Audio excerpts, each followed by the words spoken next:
ভেজে নিচ্ছি পায়েসের জন্য। হালকা করে ভাজবো, খুব লাল করে ভাজবো না।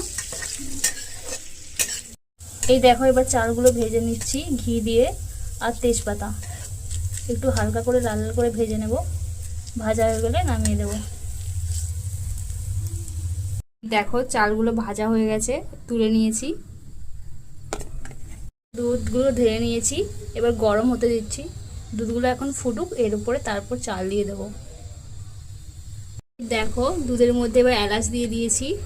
দুধটা এবার ফুটতে শুরু হয়েছে, তো এর মধ্যে এখন চিনি দিয়ে দেব। তোমরা যারা যতটা মিষ্টি খাবে সেই পরিমাণ মতো চিনি দেবে। ফুটতে শুরু করেছে, এবার ঘিয়ে ভেজে রাখা চালগুলো আমি দিয়ে দিচ্ছি এই দুধের মধ্যে।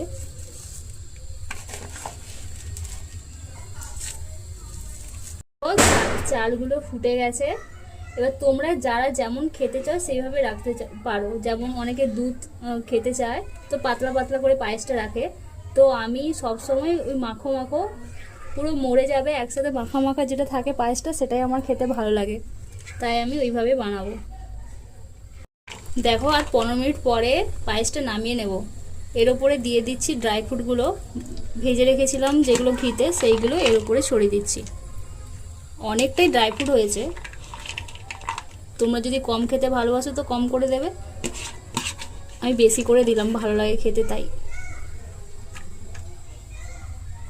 হয়ে গেছে, এই দেখো ফার্স্ট টাইম আমি পায়েস রান্না করলাম। কেমন হয়েছে তোমরা অবশ্যই কমেন্টে জানিও কিন্তু বন্ধুরা।